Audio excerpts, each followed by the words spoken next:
I want to start by talking about the Pope. There's a big debate in the Republican Party now about what role things he says should play. You've spoken favorably about him. He's talking this week about the environment. Should a potential president listen to what the Pope says about global warming? Well, I'm not so sure. Look, I have a lot of respect for him. I think he's really a terrific person. I love his stance. He's so different. He's very refreshing. But I think you want to listen to science. You want to listen maybe to your own gut, maybe your own experience. I'm not sure you have to necessarily listen to the Pope as to the environment. It was a little bit of an unusual situation. No, I wouldn't say so. Do you agree with the point, the position he's taking, which is that the Earth is getting warmer?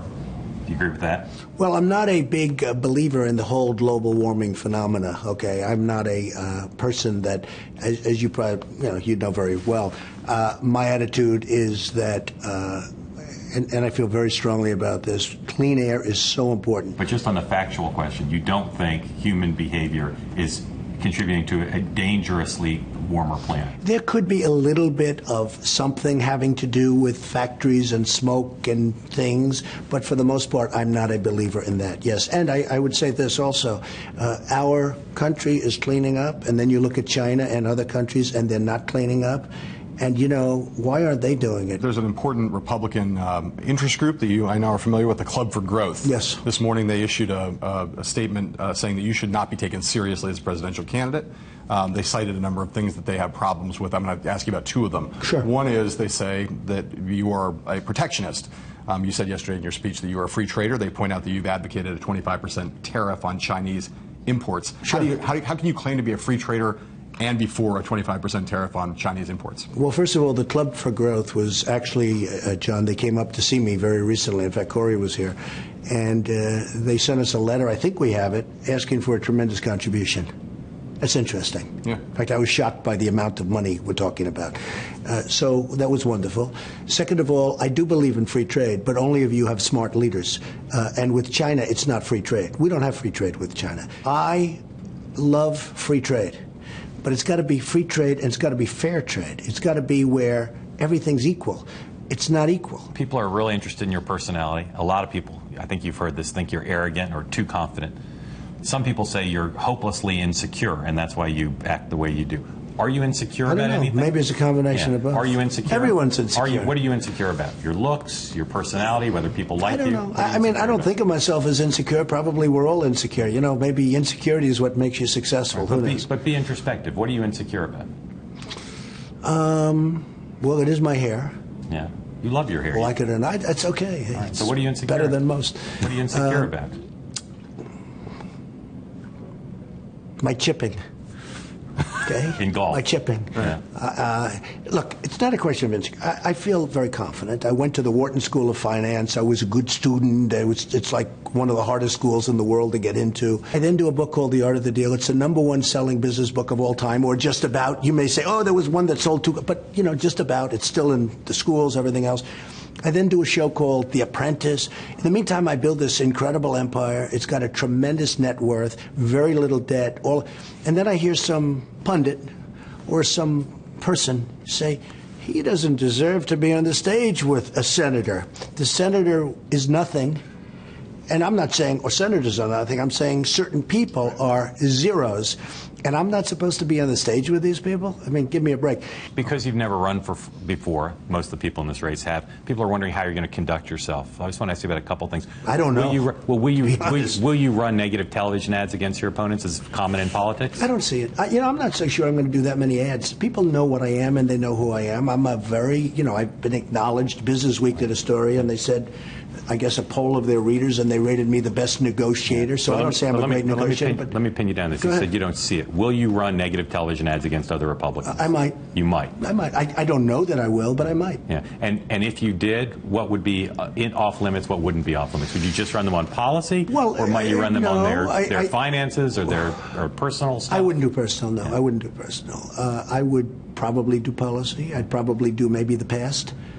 I've had a very good past. I've had great success. You've been critical, for instance, of Jeb Bush on Common Core and immigration. I am very critical. Could you imagine running negative ads against him on that? I could see that. I don't know that I do that. People for years doubted how rich you are, and you were right. You much richer than they thought. Yeah. People want to know, how much of your own personal wealth will you spend on this campaign? Well, it's a great question. I mean, it depends. Look, I'm an intelligent person. I would say that it could be that my campaign doesn't resonate. And I'll call you guys and I'll say, John, Mark, it's not working. I'm not so proud. I'm proud, but I'm not so proud. And I'm certainly not stupid. And it could be that it's not resonating. Right now, I think it's resonating better than anybody ever thought possible.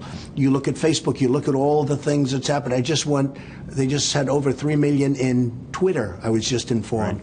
Right. I have a very... But there are people less wealthy than you who have spent tens of millions of dollars. Mitt Romney, for one. Mitt Romney. Will you spend, if it's going well... I'm going to spend millions. I'm going to spend many millions. Well, I will be up to tens of millions in the not-too-distant future. It's very expensive running a campaign. Now, the advantage is I have an automatic Air Force. In fact, there's one of my planes, right? I have a nice Air Force. Nobody's going to travel like it. But I actually save money because all I have to do, I have to pay for the fuel. It's sort of cheap. Good. It's actually cheaper than renting planes. Sure. But, no, I expect to spend tens of millions of dollars. I'm also a business person. Instinctively, I'm a business person, regardless of the kind of numbers you've seen. Right. Because I have far more money than Bush. They're saying Bush raised a lot of money, although less than they thought. I raised more money than anybody by a factor of many, many times.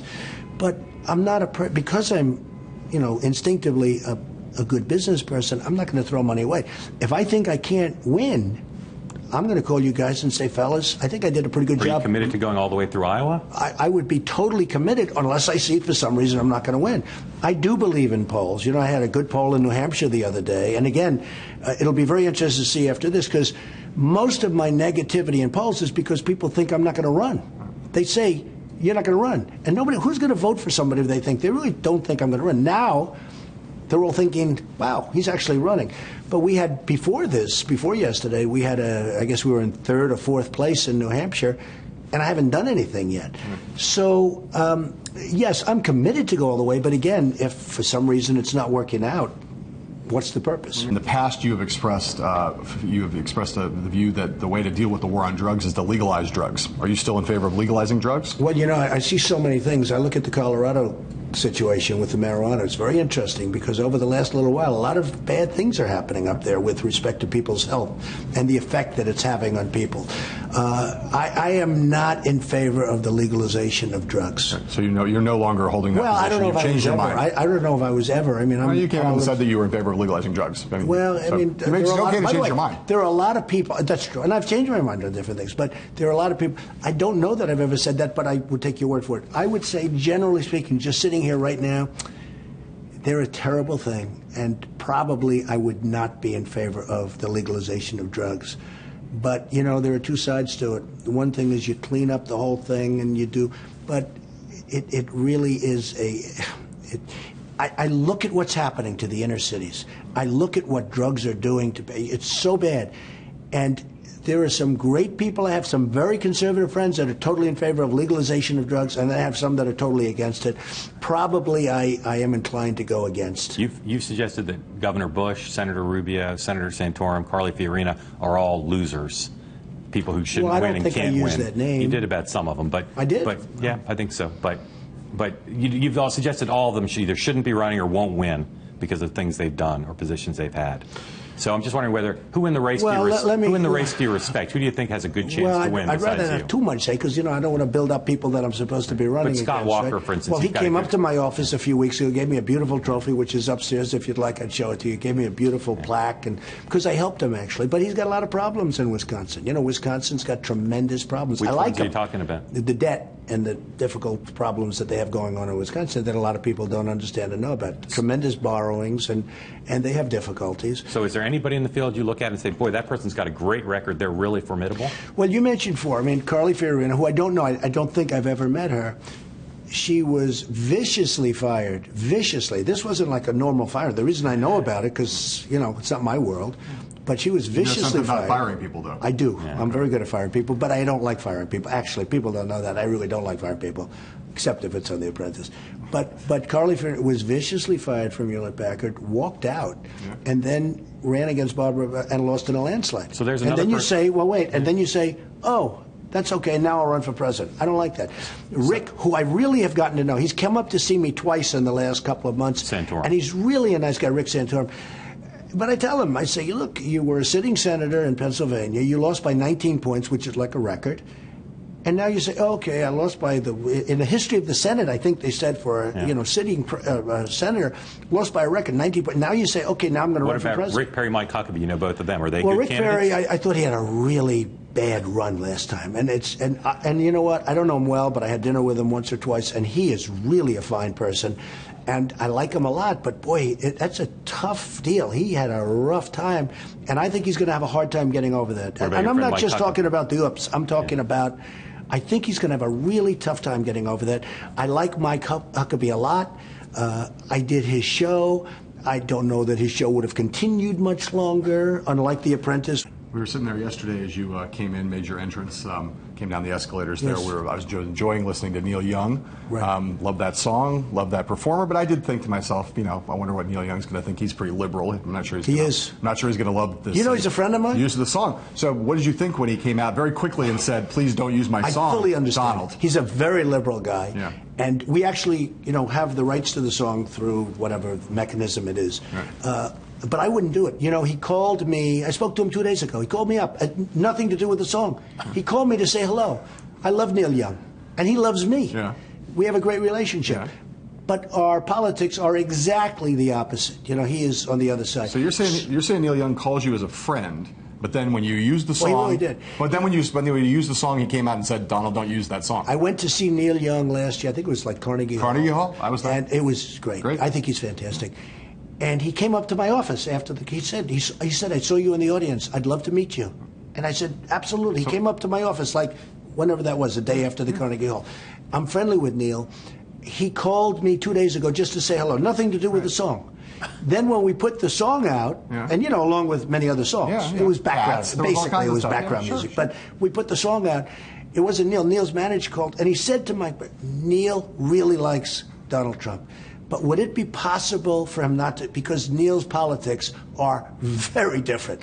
And I heard that and I said, absolutely. Well, he's endorsing Bernie Sanders, which is not really your politics. Who, by the way, is doing very well. Yeah, indeed. Bernie Sanders is doing very well. Last question, based on keying off your Atlantic City roots. Right. What are the odds that Donald Trump will be the next president of the United States?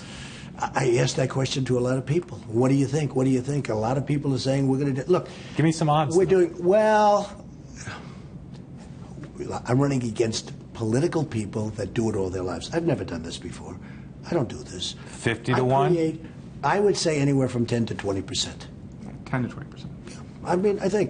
I think from 10 to 20%. So you're an underdog. First time in a long time you've been an underdog. Well, no, I've probably been. When my father said, "Don't go into Manhattan, don't go in," That was a long time ago. That was a long time ago. Yeah. When I did The Apprentice, they all said, "Trump." I'll never forget. I read a critic, and the critic said, before the show went on, the critic said, "Donald Trump is doing a television show?" That was an underdog. When I did a book called The Art of the Deal, nobody thought it was going to be such a big book. It became one of the biggest. So I'm sort of, I consider myself many times. But you're telling me if I can get 10 to 1 odds, because you're saying 5 to 1 is like the worst. If I can get 10 to 1 odds on you, I should make it. I think you should. I should go put some big. I'll tell you, John, take those odds. One thing I can tell you, I'll be trying. And I always tell people, I give speeches on success, and they say, would you speak on this or speak on that? Or friends of mine come, can you speak to my son about what he should do?